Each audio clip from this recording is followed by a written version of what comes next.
Okay, so there's this video that just stumbled upon my recommended, just straight up just called Indian Fatigue. I'm really curious to see what this guy has to say. And blessed with the presence of many foreign and exotic creatures hailing from the third world up to this point.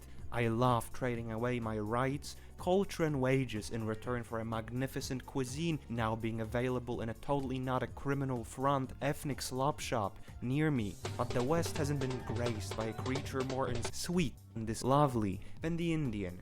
Listen, we're told that Indians are being airlifted into every Western country on the basis of their alleged superior skills and merit, so nobody should be surprised when the growing disdain towards them is also deeply rooted in merit. Indians will boast how they're outcompeting the white man and taking more and more positions of power in Western societies. But there are also a few things that the Indians would rather not speak about. Just one of those things being how long after white people are gone and replaced by Indian bugmen, there will still be remnants of the white inventive spirit still haunting the godforsaken Indian subcontinent. The train, a white invention reaping a bloody harvest, maybe in a case of historical revenge.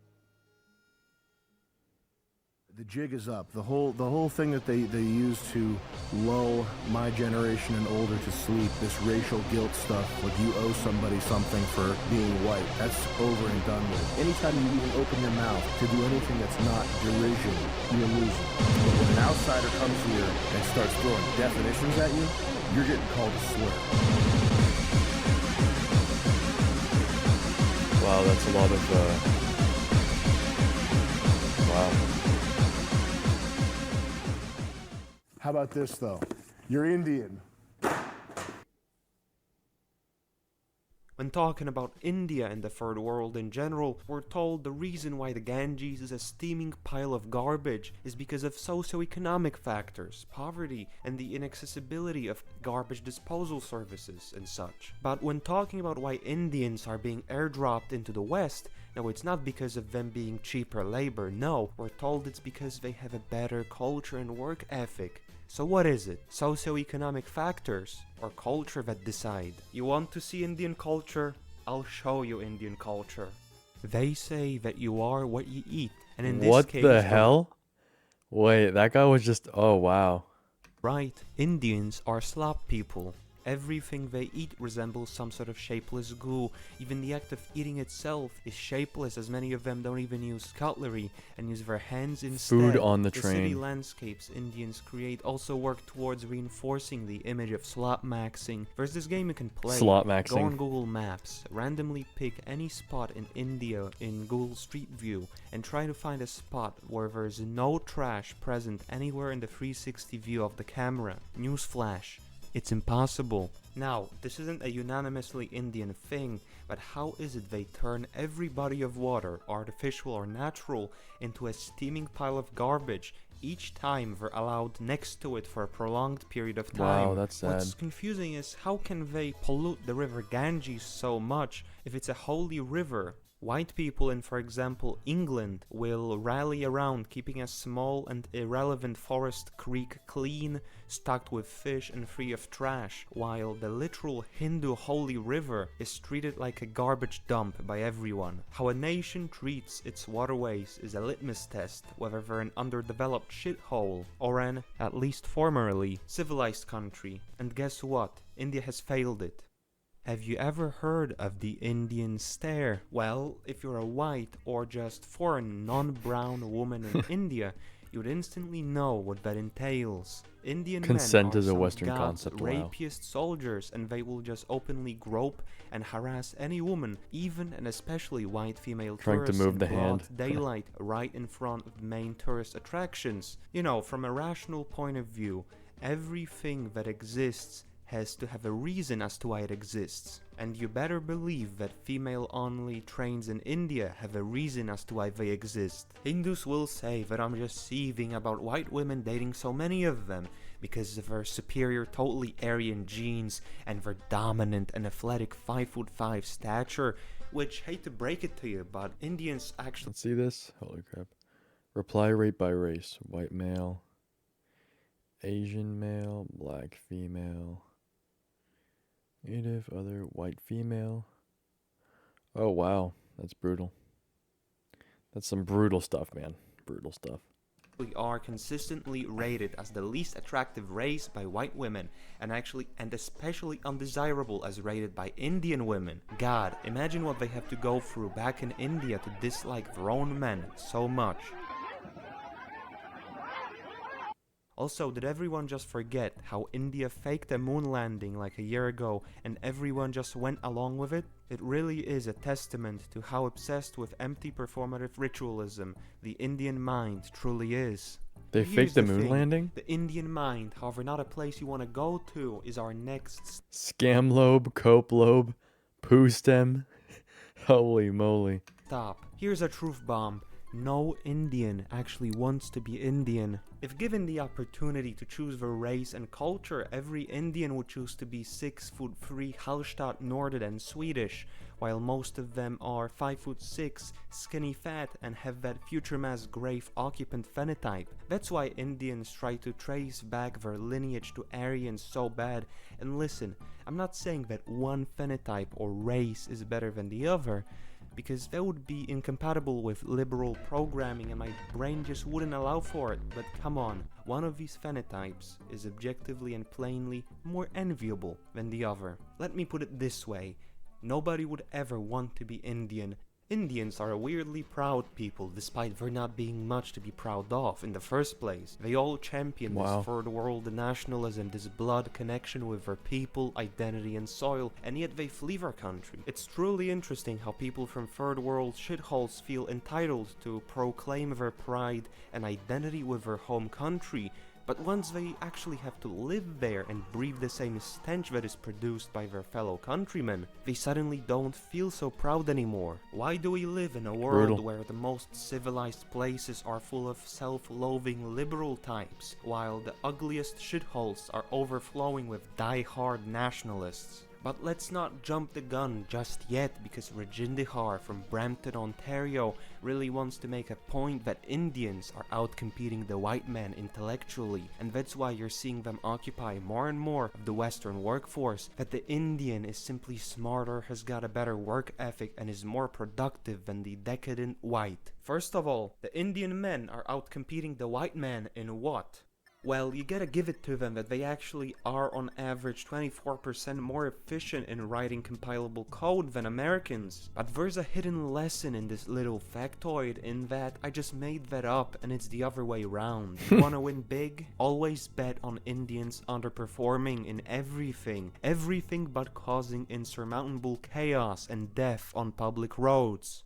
In reality, they are hired on the basis they can pay them up to 50% less than a native worker if they're an H-1B visa holder, and up to 1/15 of a native salary if they're working remotely from India. The funny thing being that mainland Indians are so cheap to hire via outsourcing that work visa Indians are complaining that their own countrymen are stealing their jobs. So this whole outcompeting the whites thing is just who can be a larger Zog slave to their corporate overlords and work for a lower wage. As proof of concept, notice how wages all throughout the tech sector have been taking a nosedive for the past few years, which when you tack onto that rampant inflation, you realize the wage drops are way worse than most think. Okay, but Indians and Elon Musk will rebuke by saying that India is just an untapped, endless wellspring of talent and ingenuity that has somehow managed to keep that inventive spirit sheltered for 3,000 years. And it's only on the basis of raw ability to do work better and more efficiently than the white man that they are flooding the West. If that's true, do 36,000 false university degrees being sold in India illegally by just one university mean that Indians are so smart and so hardworking that they can simply skip the boring rigmarole of actually learning stuff in college because they already know everything? In the US, for example, white STEM and especially IT graduates are unable to find employment despite there allegedly being a labor shortage. What that entails is that companies, in order to maximize profits for shareholders, are looking for people that will do the job for peanuts. That is nasty. And so they hire Indians. But someone might respond, the reason why Americans aren't being hired is because they aren't qualified and Indians are. This is an outright lie. as US STEM students are on average more competent than their foreign counterparts. Is this the famed colorblind meritocracy this? Elon Musk talked so much about? Is Wait, this what the did he just famed say? America rose to greatness over the past 150 years because of merit. Freedom, opportunity. colorblind meritocracy Elon Musk talked so much about? Vivek Anchor Baby Ramaswamy will tell Wow, you that Indians are superb software engineers and possess a greater work ethic than white people. So Riddle really me this. why have they not created a single good video game? You would think that the largest single nation of competent programmers would create at least one. I mean, countries with less than 6 million people have created really good games, and many of them at that. So why can't the largest population on planet Earth do it? And also, why is there a direct correlation between Indians becoming the CEOs of Silicon Valley tech giants and every app just going to shit? You see, Indians will talk That's about true. how there are more and more Indian CEOs in Silicon Valley, but none will mention how every service provided by them has been getting steadily worse. Somehow. I don't know how. It's truly an unsolved mystery as to why, but newsflash, evidence suggests Indians aren't brought into the West on the basis of merit. I know. Crazy information out here, and their actual performance is similar at best, and usually poorer than that of a white man. What? What do you mean people from a country with the average IQ of 76 and the world capital of being run over by trains aren't the most competent workers in the West? Unbelievable. Here's a scary thought. All of the biggest right-wing Twitter accounts are actually run by Indians. It is such a plague that there has been devised an actual test, a ritual of sorts, to root out and flag every Indian masquerading as a white right-winger. If God forbid you suspect someone online is Indian, you just make them Crypto curse scammer. the Indian god Vishnu by name. If they do curse Vishnu, they pass. They're not Indian and most likely Pakistani instead. But if they refuse, it's an immediate red flag that your favorite based, trad, marble statue profile picture white nationalist just ate breakfast today with his brown Indian hands. But there's another way to tell if someone's Indian without even having to interact with them at all. Simply if the account is Zionist or strongly pro-Israel, there's a 95% chance it's an Indian LARPing as an Israeli. Indians simply love Jews, comparably to how Southern evangelicals do, to the That's point true. that they've managed to get the Free Palestine leftists to dislike them, which is crazy because those leftists will worship literally any brown person. Unfortunately for the Hindus, I'm afraid Jews don't love them back and actually despise them. But don't listen to me, let's hear what the big Jew himself and former Secretary of State for President Nixon, Henry Kissinger, has got to say. They are superb flatterers, Mr. President. They are masters at flattery. They are masters at subtle flattery. That's how they survived 600 years. They suck up. Their great skill is to suck up to people in key positions. There's a lot of truth to Kissinger's words, as Indians have been seemingly blessed with the perfect phenotype. To Kissinger's So yeah, words, as and Indians Israeli have at the been top. seemingly blessed with the perfect phenotype and cultural background, deserve it of someone built and created just for servitude. The skinny fat look, the low testosterone malnourishing vegetarian diet which makes all the supposedly diet is Aryan terrible. warrior descended Indian men have on average a similar grip strength to an average Western woman. To add Brutal. insult to injury, they have highest in the world levels of impotence. Indians truly are like eunuchs and servants manufactured by nature, ready to appease their Hasidim overlords, just like they did the British. I like to think that Indians are so refined in their servile nature that they just simply intrinsically know who to appease. They correctly notice that the white man is being disposed of, and saw the Yiddish writing on the wall. It's almost a sort of logical equation. Whoever is being worshipped by the Indian is currently in charge of the world. There have been many tales of startups being run into the ground by an Indian working in HR, hiring only his family and other Indians, slowly replacing every competent and experienced person in the company with that are entirely unqualified for what they're doing. This is how you end up with Indians taking over entire companies. Exactly. That's exactly what happened to me when I was trying to like get a job around here. Yeah, it's like every single manager is of said race. companies one by one, simply through their nepotism, creating a sort of weird Theseus-ship paradox, where a company has every one of their workers replaced with clueless Indians. You might say that the West is currently falling to Indians who walk barefoot in the office and eat slop with their hands, that the West is falling to people that have public defecation beaches, to people that get run over by trains and have faked a moon landing. But you're wrong. The West has fallen once, to the people that are currently the most powerful in the world, that are actively trying to root out white people from positions of power and commerce. Who are they? I don't know. You might say, oh, here he goes blaming the Jews again. What a profound point he's making. Stop. Pump the brakes. Why did your mind immediately jump to Jews when I brought up encouraging mass migration and having a political stranglehold over the Western elites? It's not the Jews, okay? It never is. It's the globalists, dude. It's the Soros Foundation. It's the bankers and financiers. It's the deep state, dude. It's the tech oligarchs. No, Jews. it can never be them. Get your head out of the conspiracies, chud. Remember, the good guys won World War II, and this is what winning looks like. My body is like a temple for my soul, and my mind is like an inner city school for 75 IQ black kids under the patronage of Martin Luther King. So let's not get too ahead of ourselves, lest we want to risk a chimp out happening from the information overload and the truth bombs being laid out here. So let us go step by step, put all the jokes aside and assess the situation. Are Indians smarter than the white man? No. Are Indians more specialized in relevant fields and better educated on average?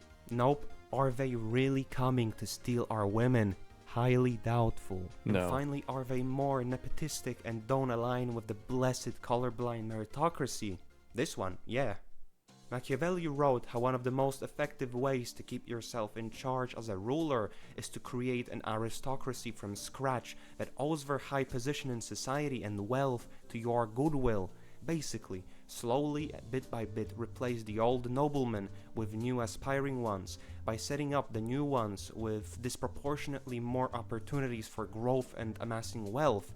1 in 6 managers have been told to stop hiring white men. Wow, that's brutal. And the old. The new ones will remain obedient and loyal as gratitude, and the old ones won't even realize that they're being deposed until it's too late. So what's happening in the West nowadays? White people are being forced out of positions of influence and are being replaced by Indians. They're supposed to be the new zog-brained corporate middle management drone class in society, and they are the perfect match as you can pay them less, replace them with infinity other candidates, plus their entire kin is diagnosed with a clinical case of servile-mindedness. For the retards at the back, what's happening is the white man is falling victim to the political establishment desperately trying to build itself up on foreign support. You know, Aristotle predicted all of this. The tyrant is also inclined to cultivate the company of foreigners and eat with them rather than with citizens of his own state, for the latter he sees as potential enemies and the former as not making rival claims. At the end of the day, yeah, we're being outcompeted. Outcompeted in being stinky slaves, in being paid less and less. After all, the tech sector, which is importing the most Indians, is seeing the highest ever recorded salary drops and turnover rates, which is exactly the desired effect. When will the Indians realize that they're nothing more than cannon fodder in a microeconomic scheme to decrease wages, increase shareholder value, and thus keep the fake economy afloat? But remember one thing, none of this would be happening if it wasn't for governments that turned the West into an economic opportunity zone for the third world. As the old passage goes, people who are doing this to us have names and addresses. They also have one common denominator, but I can't quite put my finger on what it might be. Nobody likes Indians because they act like leash dogs for the regimes that imported them here, being from such a weird and backwards place that they feel it is gratifying and a sign of their supremacy, but they're so collectively servile and underdeveloped that the most treacherous and ineffective governments in human history are making them their beloved company. I like how Indians think it's a point of pride to be a servile class of leash dogs for the most degenerate and repulsive ruling elite that has ever existed. I don't know if you've noticed, but I am not a big fan of their culture, but I have nothing against them living on their own land and growing and developing there. Not that there's a high chance of that happening anyways. And here's a message Yeah, to that's all the main thing with immigration, which is pretty weird, is that like uh, you already failed. We can already see. We don't need you because you already failed as a society because you screwed up your own country. Look at what Mexico has become because of the cartels, and it's their own people. Look at China. China literally has these toilets that directly go into the river below. Look at India. These people bathe in filth. They eat like animals. Like it's absolutely insane. It's absolutely insane. So everything he's saying right here is basically correct. Like it's very, very true, and it's very sad too. Indians that want to assimilate and actually don't like their culture at all. I don't want you anywhere near the West, but I don't hate you. I don't think Gurpreet from Calcutta deserves hate. Hate is a strong word, and I reserve it exclusively for the people that import foreigners into the West. Not a single Indian would be treading on our soil if it wasn't for the globalists. And before someone questions my opinions on the subject of Indians, first of all, I now declare the whole video a joke, thus your valid criticism is now seething and coping at a rage bait. Sorry, that's just how it works. And second of all, we have to all own up to the fact that white people have grown so soft, disjointed and docile that you can just replace us with any sizable enough group and we won't say a thing because only white people are high trust enough to believe in a colorblind meritocracy. White guys literally assault and kill one another over goy-ball slop and engage in extreme tribalism, but not for their people when they're being replaced, no, but for a black guy with a ball, which says enough about how unfit for reality the children of Yaqub unfortunately are. Unless white people grow a racial spine, we'll be like the many other native groups that failed to catch on to reality and just disappeared. White people have failed to realize that current society is geared towards a scammy, cheating Indian with false degrees and with strong familial bonds. Quick question, why should a white person respect a society that is trying to replace them? This chivalric, noble, high-trust code that white people extend to everyone, even foreigners, is out of the picture. The boomerish model of doing simply what is traditionally acceptable and legal in life is over. And unless you want to have an Indian boss soon above you, you better start taking advantage of the system. Go lie in your CV, do it now. And the Indians, they do have a point. We have to collectively stop whining and start screwing over the elites that have been ruining and parasitizing the West for so long. That's but true. imagine this for a moment, a race of people with a high in-group preference and scammy temperament of an Indian combined with the intelligence of a white guy. That group of people would really be unstoppable. Wow, this is an amazing video. It's so well put together. And yeah, a lot of it is true. And as soon as you step outside, that's basically what you'll see. Shout out to Flight Form Syracuse. This guy's really good. But yeah, until next time.